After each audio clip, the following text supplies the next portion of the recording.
Hai, aku Elsa. Di sini aku bakal jelasin tentang materi LKM MPD Kelautan tahun 2020 yang telah dilaksanakan minggu kemarin. Sebelum masuk materinya, yuk kita kenalan dulu. Seperti yang aku sebutin tadi, nama aku Elsa, nama lengkap aku Salsabila Aulia Putri, dari kelompok 6, Kelautan 2020. Pelaksanaan LKM MPD itu sendiri yaitu dilaksanakan pada hari Sabtu sampai Minggu tanggal 7 sampai 8 November tahun 2020 pada jam 7 pagi sampai selesai. Karena LKM MPD dilaksanakan 2 hari, jadi materinya tuh dibagi 2, yaitu ada materi hari pertama dan materi hari kedua. Materi hari pertama itu ada personal building diisi oleh Kak Alvin Hidayat, dan materi kedua ada manajemen waktu yang diisi oleh Kak Cornelia Widya Seprandita. Lalu di hari kedua ada 3 materi. Yang pertama ada dasar komunikasi yang diisi oleh Kak Esther Elizabeth Aspin. Yang kedua ada kepemimpinan dan kaderisasi yang diisi oleh Kak Titis Buana. Dan yang ketiga ada organisasi, aktualisasi, dan mahasiswa berisi yang diisi oleh Kak Rizik Aldi Suryo. Kita langsung ke materi pertama, yaitu personal building oleh Kak Alvin Hidayat. Nah, apa sih personal building itu? Personal building adalah suatu usaha untuk menggali dan membangun potensi yang ada dalam diri kita sebagai media untuk menggapai sesuatu yang kita inginkan. Nah, personal building itu dibentuk dari 2 komponen. Nah, komponen pertama itu ada analisis potensi diri, dan yang kedua ada minat dan bakat. Apa sih analisis potensi diri? Jadi, analisis potensi diri tuh kayak kita menganalisis diri kita sendiri, kayak kesukaan kita itu apa, terus kebiasaan kita itu apa, dan lainnya. Nah, terus yang kedua itu ada minat dan bakat. Minat yang berarti ketertarikan, dan bakat yang berarti itu kebiasaan kita. Nah, jadi pembangun diri kita sendiri itu adalah minat dan bakat atau ketertarikan dan kebiasaan kita. Terus di dalam minat dan bakat itu ada penyusun bakat itu sendiri. Nah, penyusunan bakat itu terdiri dari 2 unsur, yaitu nature or nurture. Bakat nature itu bakat yang secara alami, maksudnya tuh gini, kayak dari lahir atau keturunan gitu, bakatnya udah diturunkan dari orang tua ke anak, jadi secara alami gitu muncul bakat itu. Nah, yang kedua ada bakat yang nurture. Nah, bakat nurture ini itu didapatkan dari faktor lingkungan. Maksudnya gini, misalnya kita belum terlalu pandai apa gitu, misalnya kayak belum terlalu pandai main basket gitu, tapi karena lingkungannya pada ngajakin basket gitu, jadi kita secara tidak langsung belajar tentang gimana cara main basket, dan itu menumbuhkan bakat kita karena faktor lingkungan. Nah, secara teori manusia itu nggak mungkin punya satu kepintaran. Maksudnya setiap manusia tuh punya kepintaran yang berbeda-beda. Nggak bisa disamaratakan manusia itu harus pintar matematika, itu tuh nggak bisa, karena sesuai dengan teori multiple intelligence, manusia tuh bisa memiliki 1 atau 8 kepintaran yang ada di layar. Yang pertama ada logic smart. Nah, logic smart itu manusia yang memiliki kepintaran dalam bidang hitung-menghitung dan analisis. Jadi tuh ada orang yang suka matematika, suka IPA, suka menghitung, suka menganalisis, berarti itu orang itu memiliki kepintaran logic smart. Terus yang kedua ada body smart. Nah, di body smart ini orang itu kepintarannya dalam tubuh gitu, maksudnya kayak orang itu suka olahraga, suka kegiatan di outdoor gitu. Yang ketiga ada nature smart.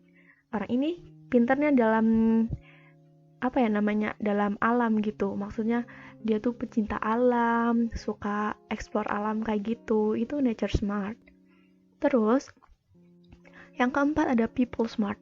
Nah, people smart ini tuh orang yang pinter dalam bersosialisasi. Jadi dia tuh suka berorganisasi, suka ketemu orang banyak.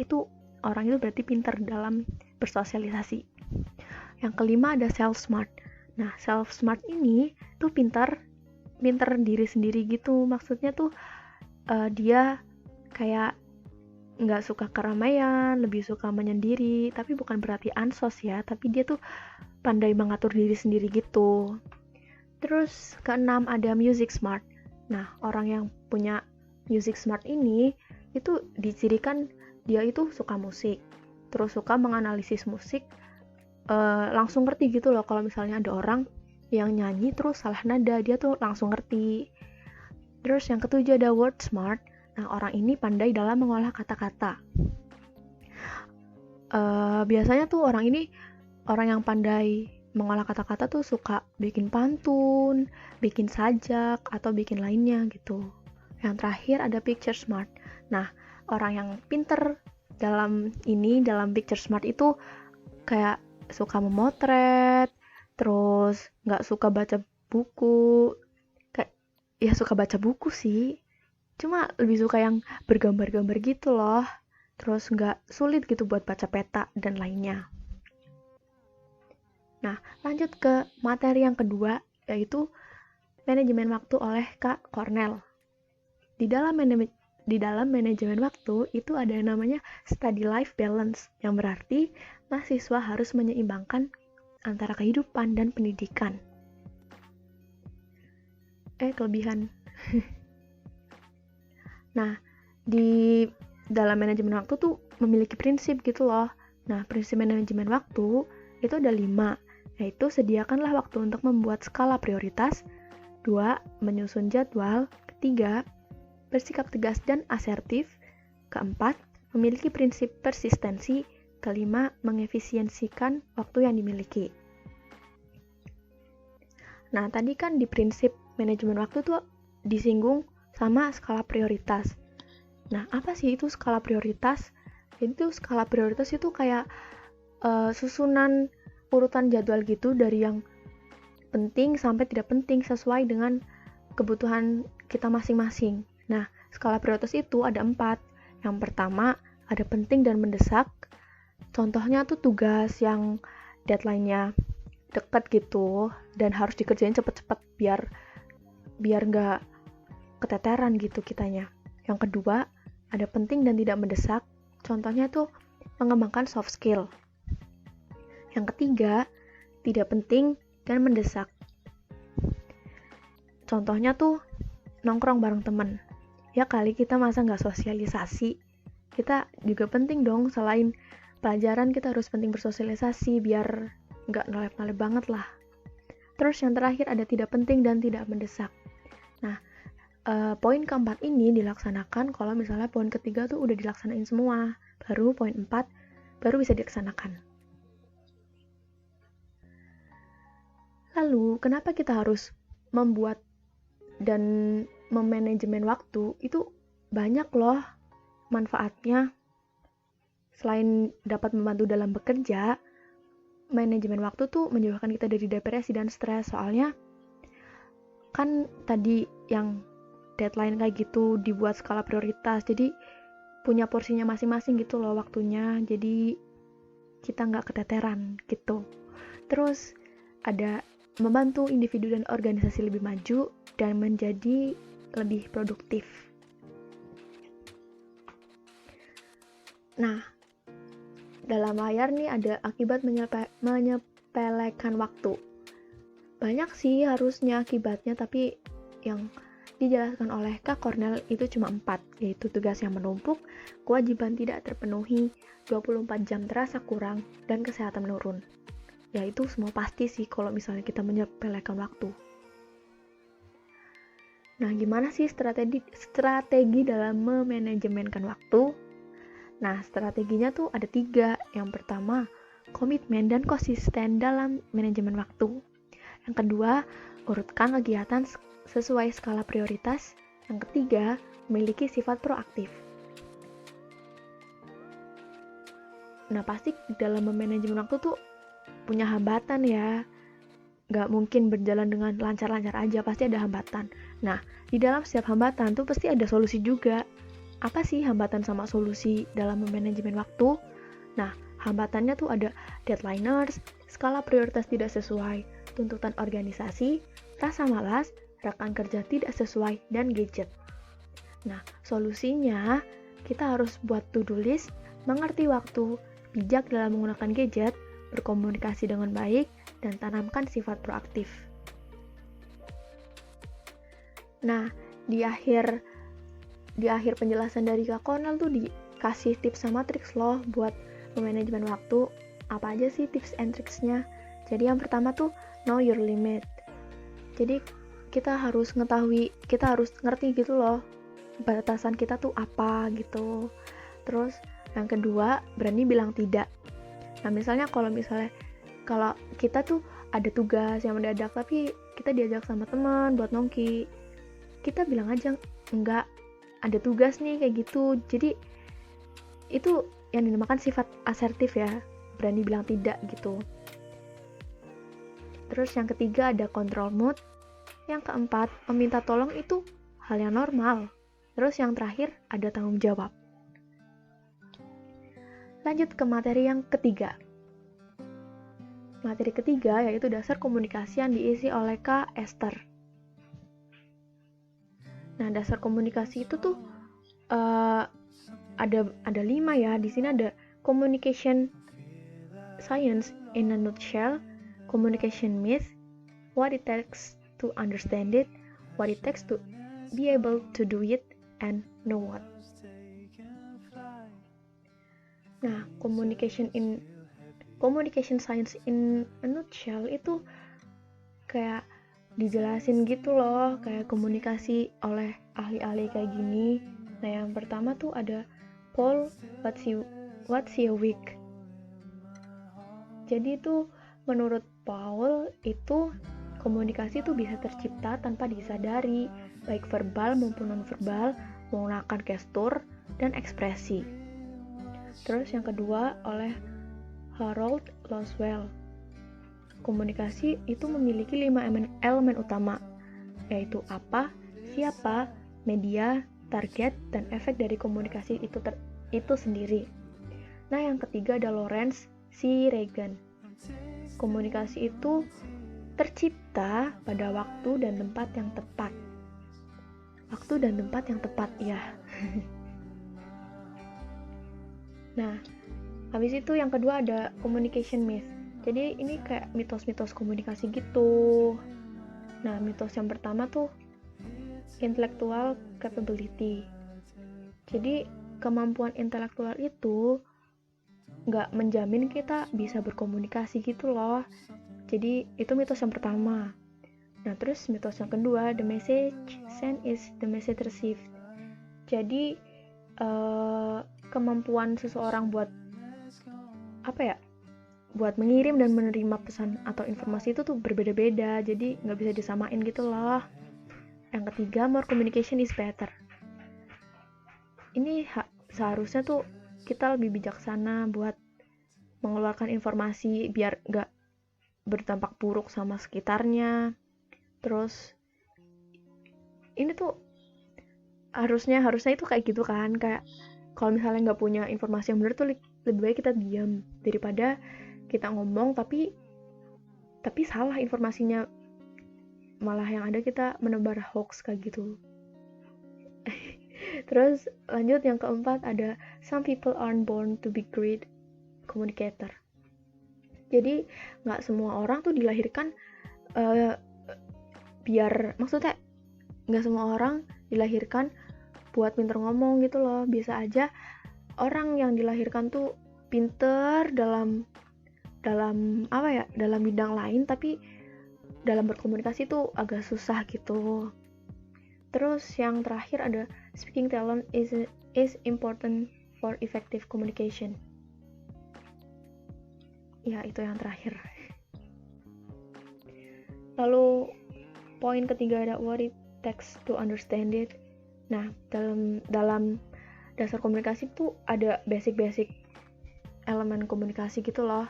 Nah, yang pertama ada the sender. Sender itu orang yang menyampaikan informasi. Yang kedua ada isi dari informasi tersebut. Dan yang ketiga ada audiens, yaitu orang yang menerima informasi. Poin keempat ada what it takes to be able to do it. Gimana sih biar komunikasi itu bisa dilakukan? Yang pertama tuh ada ethos atau kredibilitas. Nah, kita tuh nggak berhak gitu kalau misalnya ngasih informasi tapi bukan di bidang kita, malah barangkali jatuhnya hoax kan. Jadi lebih baik kalau kita nggak ngerti tentang informasi tersebut, lebih baik kita diam, nunggu orang yang ahli dalam bidangnya tuh ngasih informasi tentang itu. Lalu yang kedua ada logic, yang ketiga ada pathos atau emosi. Nah, sekarang tuh apa? Sekarang tuh buat komunikasi kita harus lihat potensi diri kita, passion diri kita tuh apa. Terus yang kedua ada utilize every resource, dan yang terakhir learn from the best. Oke, lanjut materi keempat, yaitu kepemimpinan dan kaderisasi oleh Kak Titis Buwana. Nah, tapi pas LKMMPD itu lebih condong ke kaderisasinya. Jadi, kaderisasi itu apa sih? Kaderisasi itu dari kata kader ya, yang berarti orang yang ditunjuk untuk orang yang ditunjuk untuk memegang peran yang penting dalam sebuah organisasi. Jadi kaderisasi itu adalah suatu proses untuk membentuk kader-kader baru dalam sebuah organisasi. Nah, kaderisasi itu ada dua dalam kelautan. Yang pertama ada akademik dan non-akademik. Ya, pasti kita tahu lah akademik itu apa, yang berhubungan dengan pelajaran. Nah, yang kedua itu non-akademik, yang berhubungan kayak ekstrakurikuler gitu. Nah, yang akademik tuh contohnya kayak Gore kayak Grand Research Opening. Terus yang non-akademik tuh contohnya LKMMPD yang kemarin kita laksanakan. Lalu Kak Titis Buwana tuh jelasin skill apa yang dibutuhkan untuk bekerja. Nah, dari kaderisasi itu kita dapat membentuk suatu skill baru dalam diri kita. Nah, skill-skill tersebut tuh bisa dibutuhkan dalam dunia kerja gitu. Nah, skill yang pertama ada problem solver, yang kedua critical thinking and creative, yang ketiga management people, terus yang terakhir ada collaboration skill. Udah, terus lanjut ke materi kelima, yaitu organisasi, aktualisasi, dan mahasiswa berisi oleh Kak Rizik. Jadi, Kak Rizik tuh pertama jelasin organisasi itu apa. Jadi, organisasi adalah suatu wadah yang berisi 2 orang atau lebih yang memiliki tujuan yang sama. Di dalam organisasi itu terdapat tuh segitiga, ada 5 susunan gitu. Yang pertama tuh ada ideologi inti, visi dan misi, pelaku, aset, dan peraturan. Nah, di dalam organisasi tuh ada yang bersifat mutlak nggak bisa diubah, dan ada yang mutlak bisa berubah. Nah, yang mutlak dan tidak bisa berubah itu ada ideologi inti dan visi dan misi. Nah, yang mutlak bisa berubah itu ada aset, peraturan, dan pelaku. Nah, terus Kak Rizik juga jelasin nih apa fungsi mahasiswa untuk kedepannya gitu. Nah, fungsi mahasiswa itu ada 3, yaitu yang pertama agent of change, yang kedua guardian of value, yang ketiga iron stock. Jadi agent of change itu kita mahasiswa sebagai penggerak perubahan di masa yang akan datang, guardian of value kita mahasiswa sebagai penjaga nilai baik bangsa Indonesia, dan yang terakhir iron stock yaitu generasi penerus bangsa. Kak Rizik juga ngejelasin nih ada dua skill yang kita miliki, yaitu hard skill dan soft skill. Hard skill itu skill atau kebiasaan yang dapat kita pelajari secara fisik, dan soft skill itu keahlian yang terdapat dalam diri masing-masing. Jadi setiap orang tuh berbeda-beda gitu loh keahlian dalam dirinya. Nah, dalam berorganisasi itu pasti ada yang harus kita korbankan. Nah, yang kita korbankan itu yang pertama pikiran. Jelas itu pikiran pasti kita korbanin kan, karena harus seimbang gitu antara akademik dan organisasi. Terus yang kedua waktu. Nah, kalau misalnya kita ikut organisasi, otomatis kita juga harus membagi waktu antara waktu belajar, rapat, dan kegiatan lainnya yang menunjang dunia perkuliahan. Dan yang terakhir tenaga. Itu pasti sih paling capek kalau misalnya kita ikut organisasi dan diimbangi dengan akademik yang bagus. Nah, terus yang terakhir tuh ada cara menentukan organisasi yang tepat menurut Kak Rizik. Yang pertama, kenali minat dan bakat kita. Yang kedua, cari tahu manfaat organisasi tersebut. Yang ketiga, cari tahu dampak mengikuti organisasi tersebut. Dan yang keempat, kenali visi dan misi organisasi tersebut. Itu semua dilakukan biar kita itu nantinya nyaman, gak keluar masuk organisasi itu, terus jadi maksimal kerjanya, gitu.